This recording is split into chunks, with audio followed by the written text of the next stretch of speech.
Hey, it's MK, and I am here with a kit conspiracy layout for you guys today. I am working with week three's kit, which is our 2024 Scrappin' on a Ship cruise kit that we curated from our stash because we no longer have little bits and pieces, or we only have little bits and pieces left over from the actual cruise kit. I hope that makes sense. So I'm just sharing with you guys a little bit of the embellishments that I picked out, the photos that I have picked out, and then of course the papers. Now the two papers that I have on top, these ones are from the Sunburst collection by 49 and Market. This one is a foundation paper, and then this one is one of the prints. They are both from Sunburst. I actually really loved adding this to my kit, even though it is brighter and bolder than the original collection. The original collection that we had for this kit was the Simple Stories Simple Vintage Coastal kit. And even though it was bright and beautiful, it was a little bit more subtle than this Sunburst collection. So I do love intermixing these two pieces. So I've got a couple flare from, it's not from Scrappin' Happy Studio. It was actually from another online shop that I found that was recommended by RTS, which is Janet Madsen from RTS stands for Record the Story. And she no longer does videos or anything. She's taking a family break. But she recommended, I know her name is Karen, but I do apologize for not knowing what her actual name is. If you guys know it, please drop it in the comments below. But she does these really cool flare, and I love the size of the flare.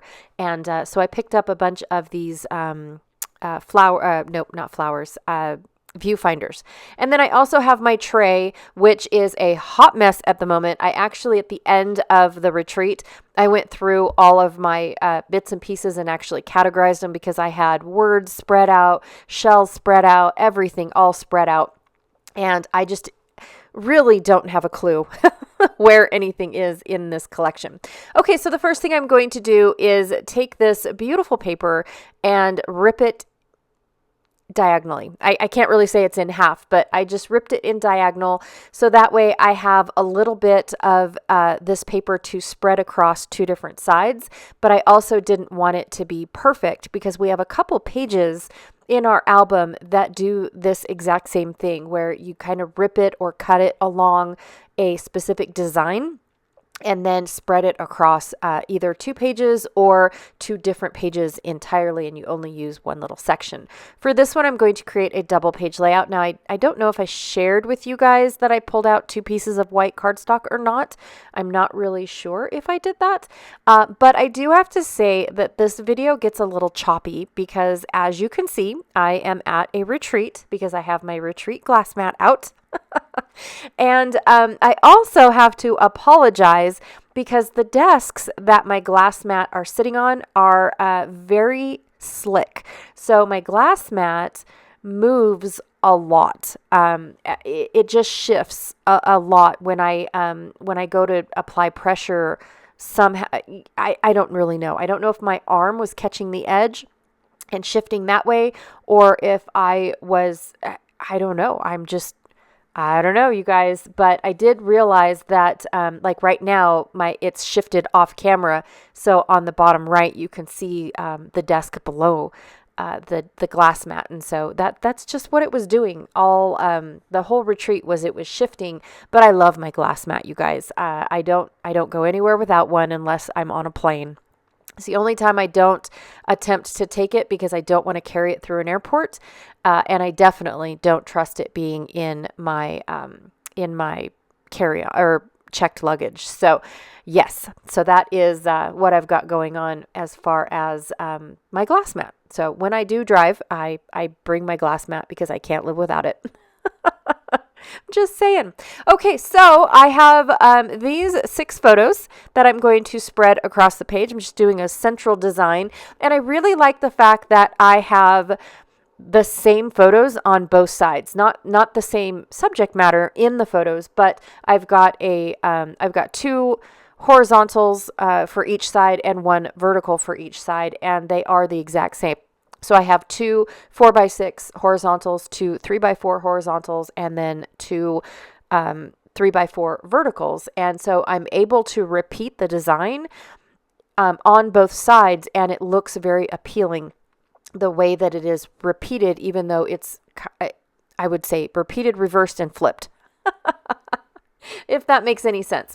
So along my ripped edge, I am going to create a larger border. So basically I'm going to take my white space and shrink it down by adding a border. And of course I'm working with scraps, so I have to get a little bit creative with how I am going to get my scraps to go along some of these borders, because I only have so much, and I didn't want to rip this big old huge pink cardstock in half and hope that it matched.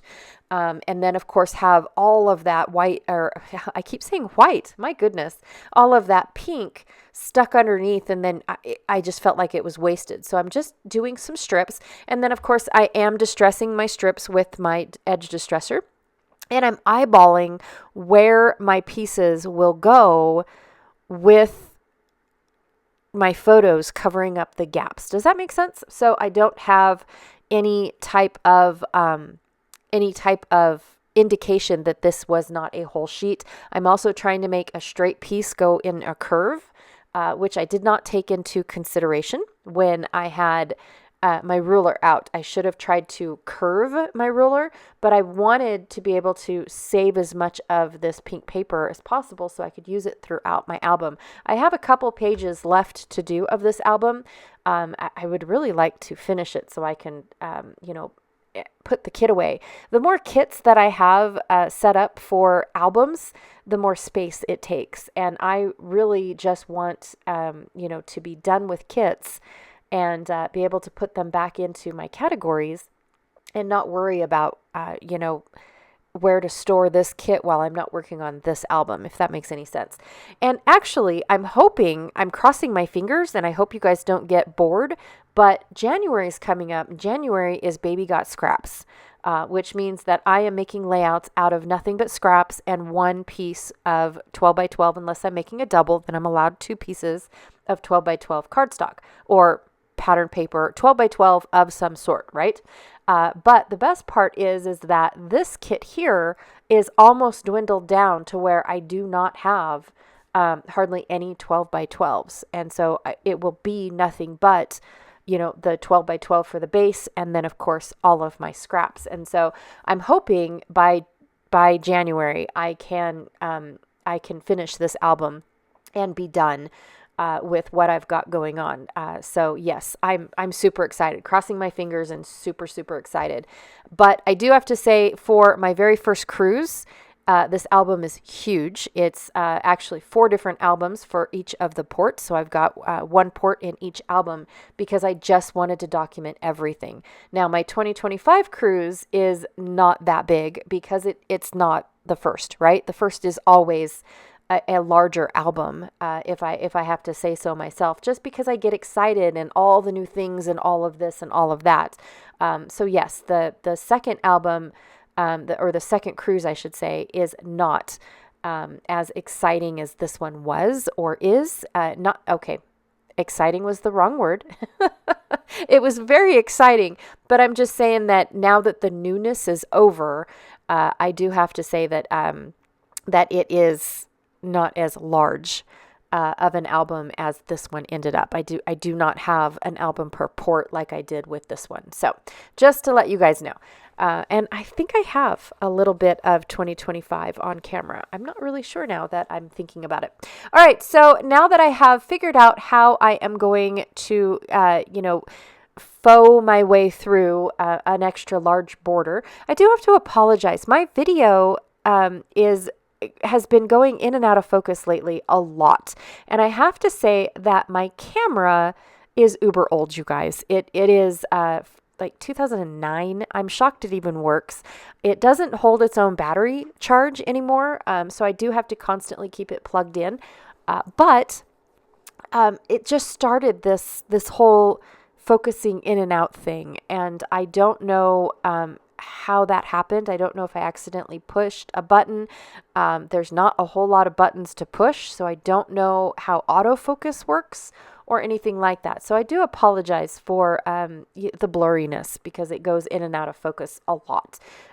It started when I have just a plain white piece of paper down on my mat, and then other than that, I don't know. Yeah, I don't know why it does it for everything else now. It's just weird. Okay, so I'm going to take this washi tape, and I have to tell you guys, one, I had a hard time getting it off the carrier sheet. And for two, the second thing is that it is very, very sticky. Very sticky.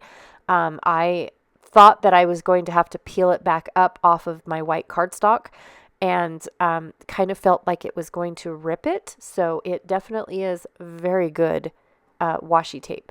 And so I am just enhancing my border a little bit more.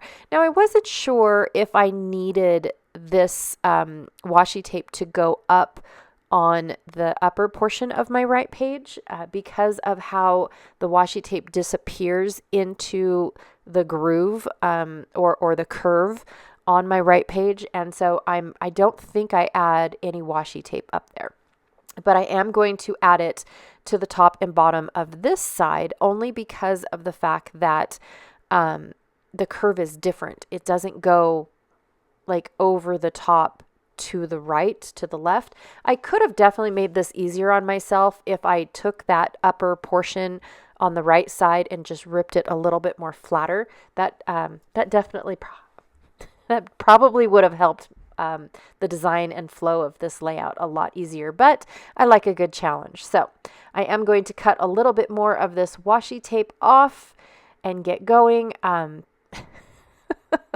It's a hot mess, you guys, trying to figure all this stuff out, and I'm just trying to figure out how to rip this with actually ripping it, if that makes sense. And then of course I end up ripping this part, but then I end up using the side that's not ripped. I hope that makes sense. So see how I cut that one side on the right on the right side. Well, now I'm trying to take my ripped side and put it underneath, and I don't have a ripped side. Yeah, it's crazy town. But again, I'm just going to try to tuck it underneath, and then of course I have to bend it a little bit to get it to go the way that I want it. But good thing the bend is actually underneath all of my papers, so I don't have to see that, and it goes nice and flush, just like that. And I really like that addition to my white background, to my otherwise white background. All right, so now I'm going to go through and pick out embellishments. I had a few picked out.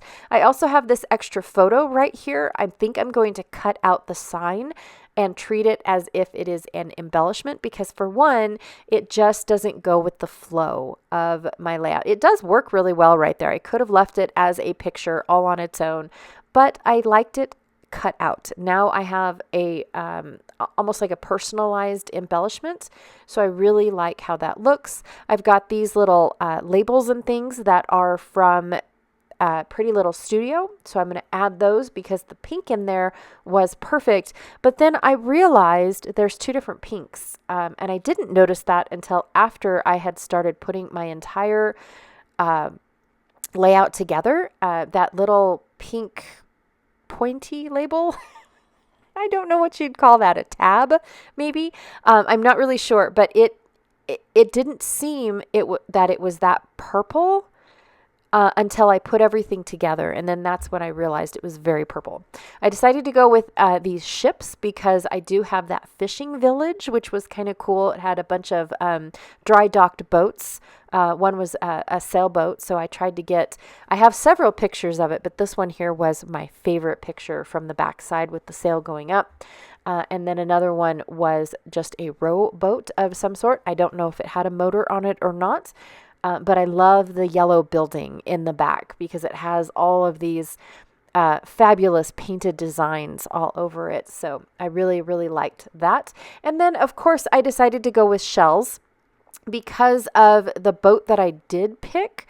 So I actually have two different boats now because I have two different boats in my picture. At first I was going to do two sailboats, and then I realized that the one is not a sailboat, so I decided to go with a boat that looks just like it from Simple Stories and has a palm tree, so I can now bring a palm tree over to my other side as well.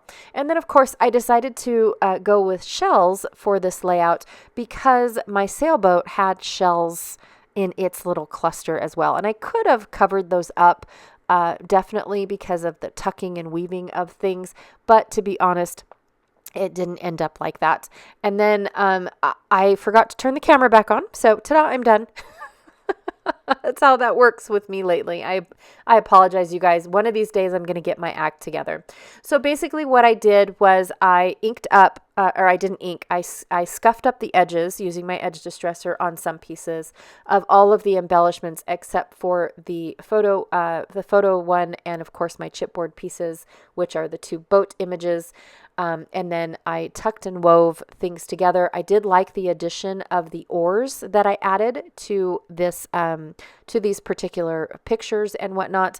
And then, of course, I realized after I had my purple tag or tab or label or whatever added to my cluster that I realized it really stuck out a lot. I did not like it. So I took some scraps of that pink cardstock and went ahead and covered it up to create it my own, basically. But I couldn't pick up that the original one because it was stuck to my photos, and so I had to basically cover it up with this piece of paper. And then I found the perfect little label thing that just said "Together Time," so which is awesome because that was me and Janet. All right, you guys, so don't forget to check out Janet Fritz's channel, who is Galaxy Girl Creations here on YouTube. She is my partner when it comes to basically all things YouTube. We enjoy collaborating together a lot. We collaborate together with classes and videos and series, things like that that we just love doing. So anyways, don't forget to check out her channel. Again, it's Galaxy Girl Creations here on YouTube. And don't forget to check out our Facebook group. I don't think I have said that all month long because I have just been a hot mess all month long, but we do have a Kit Conspiracy Facebook group. We started last year or a year ago, something like that, to where we share the kits that we will be using, and then others that don't have YouTube channels share what they create with similar to but not exact kits as well. So it's been super fun. All right, you guys, again, thank you so much for hanging out with me today. I really, truly appreciate it, and I will check you guys all later. Bye.